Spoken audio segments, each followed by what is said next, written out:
ഇനി നമുക്ക് ഈ ഒരു കമ്പനിയിലേക്ക് അപ്ലൈ ചെയ്യാൻ വേണ്ടി ഒരു റെസ്യൂമ് വേണം. അപ്പം നമുക്ക് റെസ്യൂമെ അല്ലെങ്കിൽ CV അല്ലെങ്കിൽ നമ്മള് ബയോഡാറ്റ എന്നൊക്കെ പറയുന്ന ഡോക്യുമെന്റ് നമ്മൾ എല്ലാ കമ്പനിക്കും ഒരേപോലെ തന്നെ ഡോക്യുമെന്റ് അയക്കണം എന്നൊരു നിർബന്ധമില്ല. ഇപ്പം ഓരോ കമ്പനീസിനും അതിന് റിലേറ്റ് ചെയ്തിട്ടുള്ള അവർക്ക് വേണ്ടത്. ഇപ്പം ഫോർ എക്സാമ്പിൾ ഒരു നമ്മളിപ്പോൾ അപ്ലൈ ചെയ്ത് പോകുന്ന ജോബ് എന്ന് പറയുന്നത് ഒരു എൻട്രി ലെവൽ അക്കൗണ്ടന്റ് ആണ്, അല്ലെങ്കിൽ ഫിനാൻസ് മാനേജർ ആണ്. അവരുടെ ഡ്യൂട്ടീസ് അവിടെ ഡിസ്ക്രൈബ് ചെയ്തിട്ടുണ്ടാവാം. അപ്പം ആ ഡ്യൂട്ടിയായിട്ട് അലൈൻ ചെയ്ത് നിൽക്കുന്നതായിരിക്കണം എൻ്റെ റെസ്യൂമെ. നമ്മളൊരു സ്റ്റാൻഡേർഡ് ടെംപ്ലേറ്റ് ഉണ്ടാക്കിയിട്ട് എല്ലാവർക്കും അയക്കുന്നതിന് പകരം നമുക്ക് ട്രൈ ചെയ്ത് നോക്കാൻ പറ്റുന്ന ഒരു ഏരിയ എന്ന് പറയുന്നത് ഞാൻ അപ്ലൈ ചെയ്യാൻ പോകുന്ന എൻ്റെ ജോബിന്റെ വേക്കൻസി. ആ വേക്കൻസിയിൽ അവർ ഡിസ്ക്രിപ്ഷൻ, അവർ എക്സ്പെക്ടേഷൻസ് പറഞ്ഞിട്ടുണ്ടാവും. ഇന്ന കാര്യങ്ങളൊക്കെ നിങ്ങൾക്ക് ചെയ്യാൻ പറ്റണം. ഓക്കെ, ഈ കാര്യങ്ങളൊക്കെ നമ്മുടെ ജീവിതത്തിൽ നമ്മൾ ഓൾറെഡി ഒരുപക്ഷെ ചെയ്തിട്ടുണ്ടാവും, പ്രീവിയസ് ജോബിലോ അല്ലെങ്കിൽ നമ്മൾ പഠിക്കുന്ന സമയത്തോ. ആ മാറ്റർ നമ്മുടെ CV-യിലേക്ക് നമുക്ക് കൊണ്ടുവരാൻ പറ്റുമെങ്കിൽ, ഒന്നുകിൽ നമ്മളുടെ എബൌട്ടസ് എന്ന് പറയുന്ന ഡീറ്റെയിൽസിലോ അല്ലെങ്കിൽ നമ്മുടെ സ്കില്ലിൻ്റെ അകത്തേക്കോ ഈ പറയുന്ന മാറ്റേഴ്സ്, ഇപ്പം ഫോർ എക്സാമ്പിൾ ഒരു ജോബ് ഡിസ്ക്രിപ്ഷൻ്റെ അകത്ത് പറയുന്നുണ്ടാവും എക്സലിൽ നല്ല സ്കിൽ ഉണ്ടാവണം. അപ്പം സാധാരണ നമ്മൾ നോർമൽ സ്കിൽ ഇൻ എക്സൽ എന്ന് പറയുന്ന ഒരു ചെറിയൊരു ടോപ്പിക് ആയിട്ട് നമ്മൾ CV-യിൽ എവിടെയെങ്കിലും നമ്മൾ മെൻഷൻ ചെയ്തിട്ടുണ്ടാവും. അതിന് പകരം നമ്മൾ അതിനെ ഒന്ന് ഹൈലൈറ്റ് ചെയ്ത് കാണിക്കുക. നമുക്ക് ഇന്ന കാര്യങ്ങളൊക്കെ ഉണ്ട്, ഇന്ന സർട്ടിഫിക്കേഷൻസ് എക്സൽ അവൈലബിൾ ആണ്. അപ്പോൾ ആ കമ്പനിയെ സംബന്ധിച്ചിടത്തോളം എക്സലിലായിരിക്കും നിങ്ങൾ എന്ത് ചെയ്യേണ്ടി വരിക, നന്നായിട്ട് പെർഫോം ചെയ്യേണ്ടി വരും. അപ്പോൾ അതുകൊണ്ട് ആ ജോബ് ഡിസ്ക്രിപ്ഷന് മാച്ച് ആവുന്ന രീതിയിലേക്ക് നിങ്ങളുടെ റെസ്യൂമെ നിങ്ങൾക്ക് എന്ത് ചെയ്യാൻ പറ്റും, ഒന്ന് ഫൈൻ ട്യൂൺ ചെയ്തെടുക്കാൻ പറ്റും. അത് ഈ പറയുന്ന പോലെ നമ്മൾ വേർഡിലോ അല്ലെങ്കിൽ ഒരുപാട് CV പ്രിപ്പറേഷൻ ടൂൾസ് അവൈലബിൾ ആയിരിക്കുമല്ലോ. അപ്പോൾ നമ്മൾ ഓരോ ജോബിനും അല്ലെങ്കിൽ ഒരു സെറ്റ് ഓഫ് ജോബിന് നമ്മൾ ഓരോ സമയത്തും CV അയക്കുന്ന സമയത്ത് ചെറിയൊരു എഡിറ്റും കാര്യങ്ങളൊക്കെ വരുത്തുന്നത് എപ്പോഴും ബെറ്റർ ആണ്. ഓക്കെ, ഇതിനിടയിൽ ഒരു ക്വസ്റ്റ്യൻ വന്നത്, നമ്മൾ സാലറി എക്സ്പെക്ടേഷൻ നോക്കുന്നത് നമ്മൾ ഗ്ലാസ് ഡോർ എന്ന് പറഞ്ഞ സൈറ്റിൻ്റെ അകത്ത് കയറിയിട്ട് നമ്മളൊരു കമ്പനിനെ കുറിച്ചോ അല്ലെങ്കിൽ നമ്മുടെ ജോബിനെ കുറിച്ചിട്ടോ നമ്മൾ സെർച്ച് ചെയ്ത് കഴിഞ്ഞാൽ ആ കമ്പനീസിൽ കറന്റ്ലി ഉണ്ടായിക്കൊണ്ടിരിക്കുന്ന സാലറി റേഞ്ച് നമുക്ക് കാണാൻ പറ്റും. ഓക്കെ, നമ്മൾ ടോപ്പിക്കിലേക്ക് വരികയാണ്. റെസ്യൂം പ്രിപ്പറേഷൻ്റെ അകത്ത് നമ്മൾ ചെയ്യേണ്ടത്, നമുക്ക് റെസ്യൂമിന് ഒരു ഹെഡർ വേണം. ഇതൊരു സ്റ്റാൻഡേർഡ് ഫോർമാറ്റ് ആണ്. അപ്പം നേരത്തെ നമ്മൾ പറഞ്ഞ കാര്യം മൈൻഡിൽ വെക്കുക. ഒരു ജോബിന് നമ്മൾ അപ്ലൈ ചെയ്യാണ്, അതിന്റെ ഡിസ്ക്രിപ്ഷനുമായിട്ട് മാച്ച് ചെയ്യുന്ന രീതിയിലാണ് എൻ്റെ CV പോകുന്നതെങ്കിൽ അത് ആ ജോബിന് നമുക്ക് സെലക്ഷൻ കിട്ടാനുള്ള പോസിബിലിറ്റി കൂടുതലാണ്. കാരണം എന്തുകൊണ്ടാണ്, ഇപ്പം ഫോർ എക്സാമ്പിൾ ഞാനാണ് ഇന്റർവ്യൂവർ അല്ലെങ്കിൽ ഞാനാണ് HR. എനിക്ക് വേണ്ടുന്നത് എക്സലിൽ ഇത്ര എക്സ്പീരിയൻസ് ഉള്ള ഒരാളെയാണ്. ഓൾറെഡി എനിക്ക് ആ എക്സ്പീരിയൻസ് ഉണ്ടാവും. അത് നമ്മൾ സ്റ്റാൻഡേർഡ് ഫോർമാറ്റിലേക്ക് വെക്കുമ്പോൾ എൻ്റെ കീ സ്കിൽ എന്ന് പറഞ്ഞിട്ട് ഞാൻ എന്ത് ചെയ്തിട്ടുണ്ടാവും, ഒരു ചാർട്ടോഗ്രാഫോ അല്ലെങ്കിൽ ഇത്ര ഇയേഴ്സിന്റെ എക്സ്പീരിയൻസ് എന്ന് പറഞ്ഞിട്ട് അവർ ഒതുക്കിയിട്ടുണ്ടാവും. പക്ഷേ അവർക്ക് മെയിൻ ആയിട്ട് വേണ്ടുന്നത് എക്സലിനകത്തായിരിക്കും, അല്ലെങ്കിൽ മെയിൻ ആയിട്ട് വേണ്ടുന്നത് VAT റിട്ടേൺ പ്രിപ്പറേഷൻ ആയിരിക്കാം, അല്ലെങ്കിൽ ടാലി എന്ന് പറയുന്ന സോഫ്റ്റ്വെയറോ അല്ലെങ്കിൽ SAP എന്ന് പറയുന്ന സോഫ്റ്റ്വെയർ ആയിരിക്കാം. അപ്പോൾ അതിന് നമ്മൾ ഹൈലൈറ്റ് കൊടുക്കുന്ന രീതിയിലേക്ക് നമ്മളുടെ കണ്ടന്റ് മാറണം. അപ്പോൾ അത് ഈ പറഞ്ഞ കാര്യം എന്ന് പറയുന്നത് നമ്മളെ കണ്ടന്റ് ആണ്. അതിൻ്റെ അകത്ത് നമുക്ക് ഒന്നും കൂടി ഹെൽപ്പ് ചെയ്യുന്ന ഒരു ഫോർമാറ്റ്, ഒരു സ്റ്റാൻഡേർഡ് ആയിട്ട് ആൾക്കാർ യൂസ് ചെയ്തുകൊണ്ടിരിക്കുന്ന ഒരു ഫോർമാറ്റ് അല്ലെങ്കിൽ ആക്സെപ്റ്റഡ് ആയിട്ടുള്ള ഒരു ഫോർമാറ്റ് എന്ന് പറയുന്നത് റെസ്യൂം ഹെഡർ ആണ്. ഓക്കെ, നമുക്ക് ഒന്നാമത്തത് റെസ്യൂം ഹെഡർ വേണം. അതായത് നമ്മുടെ പേരായിരിക്കും നോർമലി അതിൻ്റെ അകത്തേക്ക് വരിക. നെക്സ്റ്റ് ബ്രീഫ് സമ്മറി, നമ്മളെ കുറിച്ച് ഒരു ബ്രീഫ് സമ്മറി ഉണ്ടാവണം. അതായത് ഒരു പ്രൊഫൈൽ അല്ലെങ്കിൽ നമ്മൾ ഡീറ്റെയിൽസും കാര്യങ്ങളൊക്കെ നമ്മൾ ഡിസ്ക്രൈബ് ചെയ്യുന്ന രീതിയിൽ എന്താണ് ഞാൻ. ഓക്കെ, ഞാനൊരു അഡ്മിനിസ്ട്രേറ്റീവ് അക്കൗണ്ടന്റ് ആണ്, അല്ലെങ്കിൽ ഫിനാൻഷ്യൽ അക്കൗണ്ടന്റ് ആണ്, അല്ലെങ്കിൽ ഫിനാൻസ് മാനേജറാണ്. ഞാൻ ഓൾറെഡി ഓൺ ചെയ്യുന്ന ഒരു പൊസിഷൻ അവിടെ ഉണ്ടാവാം. ഓക്കെ, ആ പൊസിഷനെ നമ്മളിവിടെ മെൻഷൻ ചെയ്യണം. ബെറ്റർ നമ്മുടെ അപ്ലൈ ചെയ്യുന്ന ജോബിൻ്റെ അകത്തുള്ള വേക്കൻസിൻ്റെ പേര്. ഓക്കെ, ഇപ്പം ഫോർ എക്സാമ്പിൾ ഓരോ കമ്പനിയിലും ഓരോ രീതിയിലായിരിക്കും വേക്കൻസീസ് വരും. ഇപ്പം എൻട്രി ലെവൽ അക്കൗണ്ടന്റിനെ അസിസ്റ്റന്റ് അക്കൗണ്ടന്റ് എന്ന് വിളിക്കുന്ന ആൾക്കാരുണ്ടാവും, അക്കൗണ്ടന്റ് എന്ന് വിളിക്കുന്ന ആൾക്കാരുണ്ടാവും. അപ്പം നമ്മുടെ വേക്കൻസി നമ്മൾ നോക്കുക, നമ്മുടെ ജോബിന്റെ ഡെസിഗ്നേഷൻ അതിൻ്റെ അകത്ത് മെൻഷൻ ചെയ്തിട്ടുണ്ടാവാം. ആ മെൻഷൻ ചെയ്തിരിക്കുന്ന ഡെസിഗ്നേഷൻ തന്നെ നമ്മുടെ മെയിൻ ഡെസിഗ്നേഷൻ ആയിട്ട് വെക്കുക. അപ്പം ഞാൻ ആരാണ്, ഞാൻ ഒരു അക്കൗണ്ടന്റ് ആണ്, അല്ലെങ്കിൽ ഞാനൊരു ഫിനാൻസ് മാനേജർ ആണ്, അല്ലെങ്കിൽ ഞാനൊരു അസിസ്റ്റന്റ് അക്കൗണ്ടന്റ് ആണ് എന്നുള്ള രീതിയിലേക്ക് നമ്മൾ ഇതിനെ അഡ്രസ്സ് ചെയ്യുകയാണെങ്കിൽ, ഇത് നോർമലി നമ്മളിപ്പോൾ ഒരു ഒന്നുകിൽ CVs റീഡ് ചെയ്യുന്നുണ്ടെങ്കിൽ ഒന്നുകിൽ ഹ്യൂമൻ ആയിരിക്കും അല്ലെങ്കിൽ മെഷീൻസ് ആയിരിക്കും. ഇത് രണ്ട് കേസിലും അവർക്ക് റിലേറ്റ് ചെയ്യാൻ പറ്റുന്ന, ഇല്ലെങ്കിൽ അവർ സെർച്ച് ചെയ്യുന്ന കീവേഡ്സ് ഉണ്ടാവും. പറയുന്ന അവരുടെ ജോബ് ഡിസ്ക്രിപ്ഷനിലെ ഡീറ്റെയിൽസ് ഇവരുടെ CV-യിൽ ഉണ്ടോ, അല്ലെങ്കിൽ നമ്മൾ പറഞ്ഞ ഡെസിഗ്നേഷൻസ് ഇവരുടെ CV-യിൽ ഉണ്ടോ. ഈ രണ്ട് കാര്യങ്ങൾ നമ്മൾ ഫസ്റ്റ് എൻഷുർ ചെയ്യാം.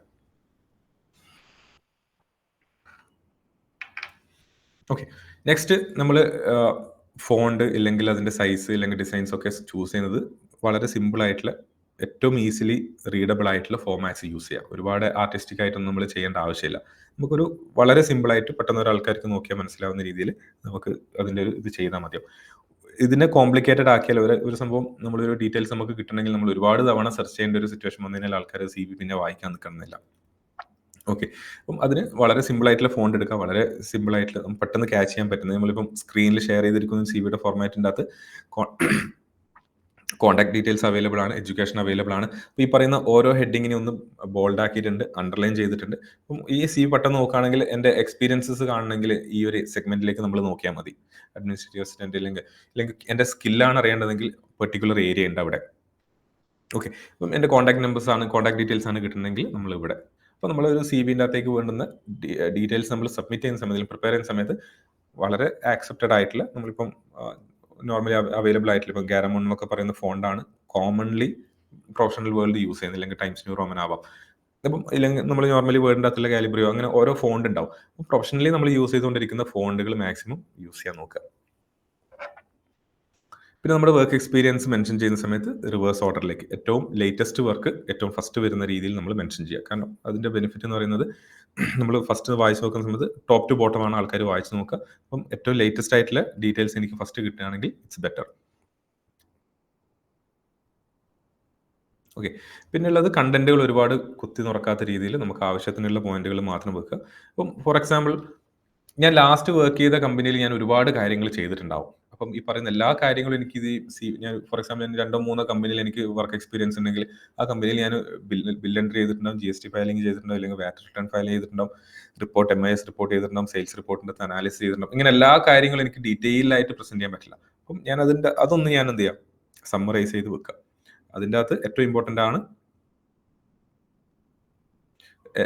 വളരെ ഇമ്പോർട്ടൻ്റ് ആയിട്ടുള്ള ഒരു ഏരിയ ആണ് എന്ത്, നമ്മുടെ ജോബ് ഡിസ്ക്രിപ്ഷനുമായിട്ട് മാച്ച് ചെയ്യുന്ന രീതിയിലുള്ള സ്കില്ലുകൾ നമ്മൾ ഷോക്കേസ് ചെയ്യാന്നുള്ളത്. ഓക്കെ, ഒരു ക്വസ്റ്റ്യൻ വന്നിരിക്കുന്നത് ഫോട്ടോ ആവശ്യമില്ല എന്നുള്ളത്. ഫോട്ടോ കമ്പൽസറി അല്ല, നിർബന്ധമല്ല. ഓക്കെ, ഉണ്ടെങ്കിൽ ബെറ്റർ ആണ്. നമുക്ക് ഇതിൻ്റെ അകത്ത് നമ്മൾ നോർമലി ചെയ്യുന്ന ഒരു നമ്മുടെ സോഷ്യൽ മീഡിയ അല്ലെങ്കിൽ ലിങ്ക്ഡിൻ പ്രൊഫൈലും കാര്യങ്ങളൊക്കെ നമ്മൾ ഷെയർ ചെയ്യും. അപ്പം അതിൻ്റെ അകത്ത് നമ്മളുടെ ഫോട്ടോസും കാര്യങ്ങളും അവൈലബിൾ ആവും. അപ്പം അതും ഇതിൻ്റെ കൂട്ടത്തിൽ തന്നെ നമ്മൾ നോക്കുക. ഇപ്പം ജോബിന് അപ്ലൈ ചെയ്യുന്ന എല്ലാവരും മെയിനായിട്ട് ശ്രദ്ധിക്കേണ്ട ഒരു ഏരിയ നമ്മുടെ ലിങ്ക്ഡിൻ പ്രൊഫൈലും കൂടി ഒന്ന് ഒപ്റ്റിമൈസ് ചെയ്ത് വെച്ചേക്കുക. കാരണം ഈ പറയുന്ന CV ലിമിറ്റേഷൻ ഉണ്ട്.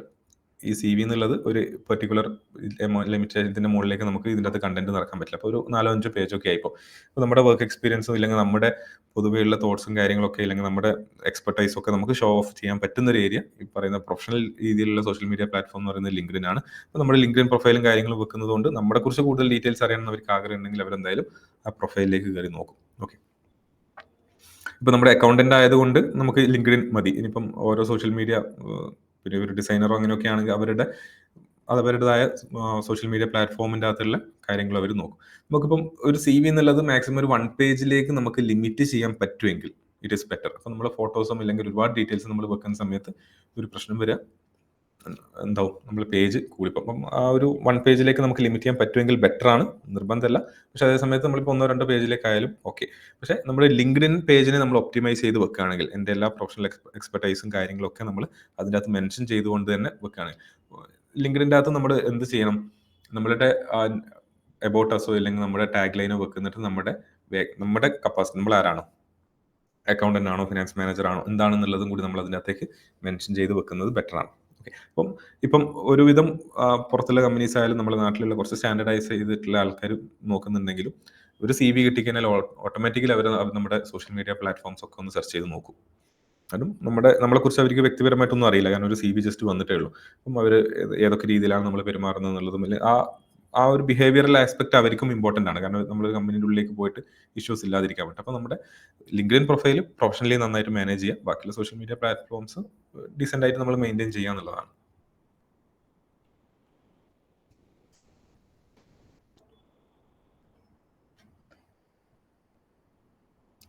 ഓക്കെ, പിന്നെ ഡ്രസ് കോഡ് എന്നുള്ളത് നമ്മൾ ഒന്ന് ശ്രദ്ധിക്കുക. നമ്മുടെ ഫസ്റ്റ് ഇംപ്രഷൻ ആണ് ബെസ്റ്റ് ഇംപ്രഷൻ. നമ്മൾ CV പ്രിപ്പയർ ചെയ്തു, നമ്മൾ അയക്കും, അതൊക്കെ ശരിയാണ്. നമ്മൾ ഇന്റർവ്യൂവിന് പോകുന്ന സമയത്ത് നമ്മൾ ഒരു കാര്യം കൂടി ശ്രദ്ധിക്കണം, നമ്മുടെ ഡ്രസ്സിങ്ങും അല്ലെങ്കിൽ നമ്മുടെ പ്രസന്റേഷനും, നമ്മുടെ ഫേസിലുള്ള ഫേസ് ആയിക്കോട്ടെ, അല്ലെങ്കിൽ നമ്മുടെ ഹാൻഡ് ജസ്റ്റേഴ്സ് ആയിക്കോട്ടെ, അല്ലെങ്കിൽ നമ്മുടെ ഡ്രസ് കോഡ് ആയിക്കോട്ടെ, നമ്മുടെ ആക്സസറീസ് ആയിക്കോട്ടെ, ഈ പറയുന്ന കാര്യങ്ങളൊക്കെ ഒന്ന് കാര്യമായിട്ട് അത് അതിൻ്റെ അർത്ഥം നമ്മൾ വല്ലാതെ ഓവറായിട്ട് ഡ്രസ് ചെയ്തു ഇല്ലെങ്കിൽ കോട്ടും സൂട്ടും കാര്യങ്ങളൊക്കെ വേണമെന്നില്ല. വളരെ ഡീസെന്റ് ആയിട്ടുള്ള, വളരെ നീറ്റ് ആയിട്ടുള്ള, ഒരു പ്രസന്റബിൾ ആവുന്ന രീതിയിലേക്ക് വളരെ മിനിമൽ ആയിട്ടുള്ള ഒരു ഡ്രസ്സിംഗ് പാറ്റേണിലേക്ക് ഒരു കോർപ്പറേറ്റ് സ്ട്രക്ചറിൽ ഡ്രസ് ചെയ്ത് പോകുന്നതാണ് ബെറ്റർ. ഓക്കെ, നെക്സ്റ്റ് ഇപ്പോഴുള്ളൊരു ഇഷ്യൂ ആണ് ഇന്റർവ്യൂസിന്റെ ഫോർമാറ്റ് ഇപ്പോൾ ഒരുപാട് മാറി. പണ്ടെപ്പോഴും ട്രഡീഷണൽ ആയിട്ട് വന്നുകൊണ്ടിരിക്കുന്നത് 1-to-1 ഓഫ്ലൈൻ ഇന്റർവ്യൂസ് ആയിരുന്നു. ഓക്കെ, ഇപ്പം ഇന്റർവ്യൂസിന്റെ മെത്തേഡ് മാറി. ഇപ്പം ഞാനിപ്പോൾ നിങ്ങൾക്ക് ക്ലാസ് എടുത്തുകൊണ്ടിരിക്കുന്നത് ഓൺലൈനാണ്, വെർച്വൽ ക്ലാസ്സസ് ആണ്. ഇപ്പോൾ ഈ വെർച്വൽ ക്ലാസ്സസിന്റെ എഫക്റ്റീവ്നെസ് എന്ന് പറയുന്നത് ഓഫ്ലൈൻ ക്ലാസ്സിനെക്കാട്ടും കമ്പാരിറ്റീവ്ലി ലെസ് ആയിരിക്കും. ഓക്കെ. ബെനിഫിറ്റ് എന്ന് പറയുന്നത് നിങ്ങളുടെ കൺവീനിയൻസ്, നിങ്ങളുടെ സ്ഥലത്ത് ഇരുന്നിട്ട് നിങ്ങൾക്ക് അറ്റൻഡ് ചെയ്യാൻ പറ്റും. എനിക്ക് എൻ്റെ കൺവീനിയൻസിൽ എനിക്ക് കൂടി ഇരുന്നിട്ട് ക്ലാസ് എടുക്കാൻ പറ്റും. ഇത് ഓക്കെയാണ്. പക്ഷേ എനിക്കൊരു മെസ്സേജ് കൺവേ ചെയ്യുന്നിടത്തൊക്കെ നമുക്ക് എന്തുണ്ടാവും, ഒരു ലിമിറ്റേഷൻ എപ്പോഴും ഈ വെർച്വൽ മോഡിലേക്ക് വരുന്ന സമയത്ത് വരും. അതേസമയത്ത് ഓഫ്ലൈൻ ആയിട്ട് നിങ്ങൾ എൻ്റെ മുന്നിൽ ഇരുന്നിട്ട് ക്ലാസ് എടുക്കുകയാണെങ്കിൽ നമ്മൾ ഒരുപാട് ഡിസ്കഷനിലും ഒരുപാട് ഡൗട്ടും ആ ഒരു പാറ്റേണിലേക്കാണ് അത് പോവാം. ഓക്കെ. അപ്പോൾ നമ്മളുടെ ഇന്റർവ്യൂ മോഡ് ഏതാണെന്നുള്ളത് നമ്മൾ നോക്കണം. ട്രഡീഷണൽ ആണെങ്കിൽ അതിൻ്റെ ഇമ്പാക്റ്റ് കൂടുതലാണ്. നമുക്ക് ഒരാളെ ഇംപ്രസ് ചെയ്യാൻ എളുപ്പമാണ്. നമ്മൾ ഡ്രസ്സിങ്ങിൽ ഇംപ്രസ് ചെയ്യാം, അല്ലെങ്കിൽ നമ്മുടെ പ്രസന്റേഷനിൽ ഇംപ്രസ് ചെയ്യാം, നമ്മുടെ വോയിസ്, അങ്ങനെ ഓരോ കാര്യങ്ങളുടെ അകത്ത് നമുക്ക് ചെയ്യാൻ പറ്റും. ഇനി പാനൽ ഇന്റർവ്യൂ ഉണ്ടാവാം. ഓക്കെ. പാനൽ ഇന്റർവ്യൂ എന്ന് പറയുന്നത് എന്ത് ചെയ്യാണ്, നമ്മുടെ മൾട്ടിപ്പിൾ ഇന്റർവ്യൂസ് അവിടെ അവൈലബിൾ ആയിരിക്കും. 3-4 ആൾക്കാർ അല്ലെങ്കിൽ 2-3 ആൾക്കാർ അവൈലബിൾ ആയിരിക്കും. അപ്പം ഒരു കമ്പനീസിൽ നോർമലി ഉണ്ടാവുന്ന ഇന്റർവ്യൂ പാറ്റേൺ എന്ന് പറയുന്നത് ഫസ്റ്റ് ലെവൽ, ഇനീഷ്യൽ ലെവൽ, ഒരു സ്റ്റാൻഡേർഡ് ഒരു കമ്പനി ആണെങ്കിൽ ഇനീഷ്യലി HR റൗണ്ട് എന്നുള്ള രീതിയിൽ നമ്മുടെ ബേസിക് ആയിട്ടുള്ള ഡീറ്റെയിൽസും കാര്യങ്ങളൊക്കെ കളക്ട് ചെയ്ത് നമ്മുടെ സാലറി എക്സ്പെക്ടേഷനും വർക്ക് എക്സ്പീരിയൻസും ഈ പറയുന്ന നമ്മുടെ ജോബ് ഡിസ്ക്രിപ്ഷനിലേക്ക് മാച്ച് ആവുന്നുണ്ടോ നോക്കുന്ന ഒരു റൗണ്ട് ഒന്നാമത് കഴിയും.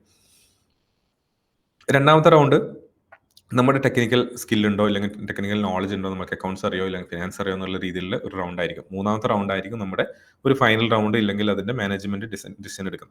ഇങ്ങനെ ലെവൽ ഓഫ് ഇന്റർവ്യൂസ് ഉണ്ടെങ്കിൽ നമ്മൾ ഓരോ ഇന്റർവ്യൂവിന് പോകുന്ന സമയത്തും അതിൻ്റെതായ രീതിയിൽ പോയിട്ട് വേണം പ്രസന്റ് ചെയ്യാൻ വേണ്ടി. HR റൗണ്ടിലേക്ക് പോകുന്ന സമയത്ത് അവർക്ക് അവിടെ ടെക്നിക്കൽ ഏരിയാസ് എല്ലാം ഇമ്പോർട്ടൻറ്റ്, പ്രസന്റേഷനും നമ്മുടെ ലാംഗ്വേജും നമ്മൾ യൂസ് ചെയ്യുന്ന ജസ്റ്റേഴ്സും അല്ലെങ്കിൽ നമ്മളുടെ പങ്ക്ച്വാലിറ്റിയും കാര്യങ്ങളൊക്കെ ആയിരിക്കും. ഇതൊന്നും നെക്സ്റ്റ് ലെവലിലേക്ക് വേണ്ടെന്നല്ല, നെക്സ്റ്റ് ലെവലിലേക്ക് പോകുന്ന സമയത്ത് ഇതൊക്കെയും കൂടി വേണം. അതിൻ്റെ കൂട്ടത്തിൽ നമുക്ക് നമ്മുടെ ടെക്നിക്കൽ നോളജും കൂടി അവിടെ പ്രസന്റ് ചെയ്യാം. എഗെയിൻ നെക്സ്റ്റ് മെത്തേഡ് എന്ന് പറയുന്നത് നമ്മുടെ ടെലിഫോണാണ്. ഓവർ ദ ഫോൺ നമുക്ക് ഇന്റർവ്യൂസ് തരാം. പറയുന്ന HR ഇന്റർവ്യൂസ് നോർമലി ഇപ്പം കണ്ടക്ട് ചെയ്യുന്നത് ടെലിഫോൺ ത്രൂ ആണ്.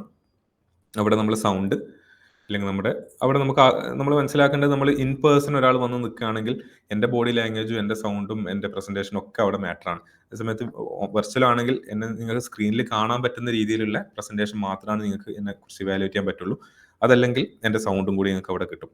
ടെലിഫോണിക് റൗണ്ടിലേക്ക് എനിക്ക് വേറെ ഒന്നുമില്ല, ആകെ എൻ്റെ വോയിസ് മാത്രമാണ് ഈ ഇന്റർവ്യൂവിൽ കേൾക്കുന്നത്. അപ്പോൾ അത് മാക്സിമം എന്താവണം, നെർവസ് ആവാതെ ഒരു റിലാക്സ്ഡ് മോഡിൽ നിങ്ങൾക്ക് സംസാരിക്കാൻ പറ്റുമെങ്കിൽ, കോൺഫിഡൻ്റ് ആയിട്ട് നിങ്ങൾക്ക് സംസാരിക്കാൻ പറ്റുമെങ്കിൽ അവിടെയും ഇതാണ്. അപ്പം ഈ മെത്തേഡ് മാറുന്നതിന് സമയത്ത് നമുക്ക് വരുന്ന പ്രശ്നം എന്ന് പറയുന്നത്, ഇപ്പോൾ ടെലിഫോണിക് ഇന്റർവ്യൂവിൽ നമ്മൾ ഡ്രസ് കോഡോ കാര്യങ്ങൾ നമുക്ക് ഇമ്പോർട്ടൻ്റ് അല്ല. പക്ഷേ ടെലിഫോണിക് ഇന്റർവ്യൂവിൽ നമ്മുടെ വോയിസ് ആണ് ഏറ്റവും ഇമ്പോർട്ടൻ്റ്.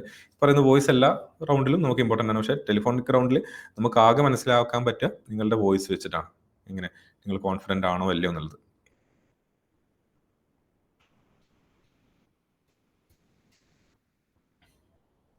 ഓക്കെ. ഇനി നമ്മളുടെ നോർമലി ഉണ്ടാവുന്ന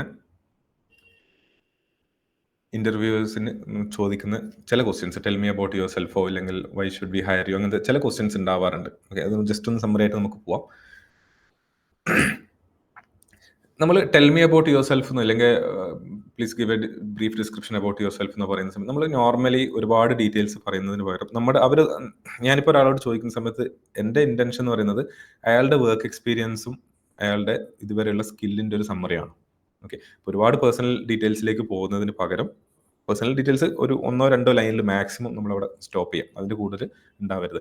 പിന്നെയുള്ളത് നമ്മൾ പറയേണ്ടത് ഇപ്പം ഒരാളിപ്പം ജോബിന് വന്നിട്ട് ഞാൻ നിങ്ങളെ കുറിച്ചിട്ട് ഒരു 2 വാക്ക് പറയൂ, അല്ലെങ്കിൽ ഒരു 2 സെന്റൻസിലായിട്ട് പറയൂ എന്ന് പറഞ്ഞു കഴിഞ്ഞാൽ അതിൻ്റെ അർത്ഥം എനിക്ക് ഈ ജോബിന് ആപ്റ്റ് ആണോ എന്ന് അറിയാൻ വേണ്ടിയിട്ടാണ്.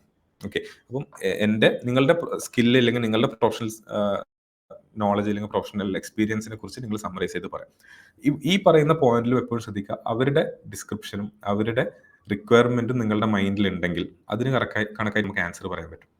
ഓക്കെ, അപ്പം അതുകൊണ്ടാണ് നമ്മുടെ ജോബ് ഡിസ്ക്രിപ്ഷൻ വായിച്ചിട്ട് ആ ജോബ് ഡിസ്ക്രിപ്ഷൻ്റെ മേലെയാണ് പിന്നെ നമ്മളെല്ലാ ബിൽഡപ്പും നമ്മൾ ചെയ്യുന്നത്. നമ്മുടെ CV അതിനകത്തായിട്ട് ചേഞ്ച് ചെയ്തു, അല്ലെങ്കിൽ നമ്മുടെ പ്രിപ്പറേഷൻ അതിനകത്തായിട്ട് ചേഞ്ച് ചെയ്തു, നമ്മൾ കമ്പനിയെ കുറിച്ച് പഠിച്ചിട്ടുണ്ട്. അപ്പോൾ നമ്മൾ tell me about your self എന്ന് പറയുന്ന സമയത്ത് നമ്മൾ വർക്ക് എക്സ്പീരിയൻസും കാര്യങ്ങളൊക്കെ പറയുന്ന നേരത്തെ നമ്മൾ മെൻഷൻ ചെയ്ത അതേ പോയിന്റ് തന്നെ, ഞാനൊരു കൺസ്ട്രക്ഷൻ കമ്പനിയിലേക്കാണ് അക്കൗണ്ടൻ്റായിട്ട് പോകുന്നതെങ്കിൽ ഈ കൺസ്ട്രക്ഷൻ കമ്പനി റിലേറ്റ് ചെയ്തിട്ടുള്ള ഏതെങ്കിലും ഒരു വർക്ക് ഞാൻ മുന്നേ ചെയ്തിട്ടുണ്ടെങ്കിൽ അതിന് ഞാൻ ഇമ്പോർട്ടൻസ് കൊടുക്കാം.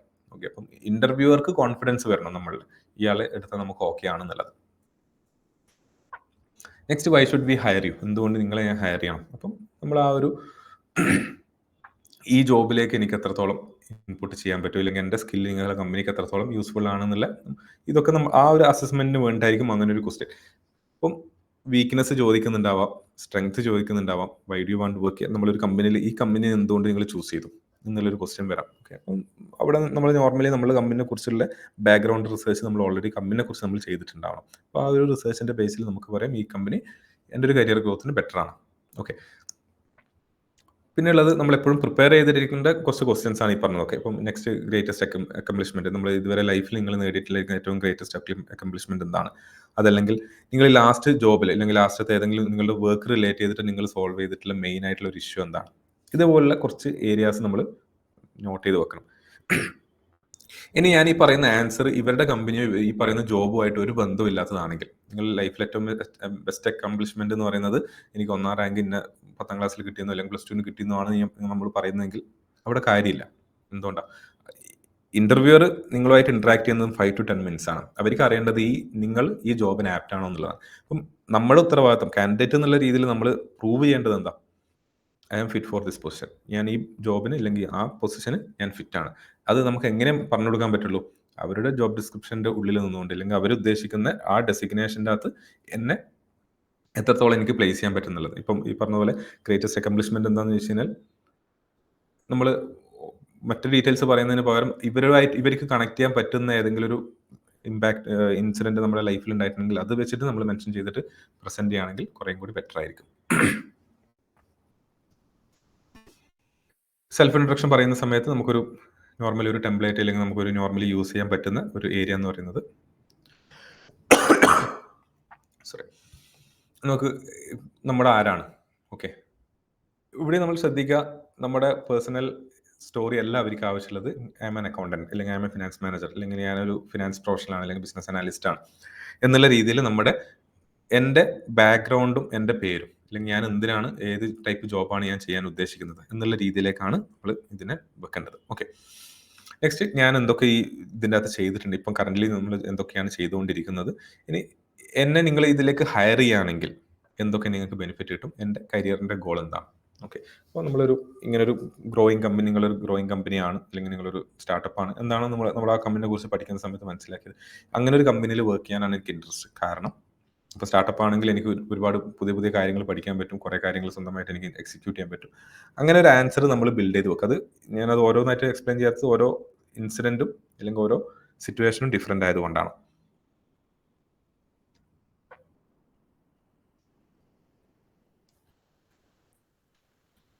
ഓക്കെ, നമുക്ക് ഫോളോ ചെയ്യാൻ പറ്റുന്ന ഒരു ഫ്രെയിം വർക്ക് ജസ്റ്റ് ഒന്ന് മെൻഷൻ ചെയ്യാണ്.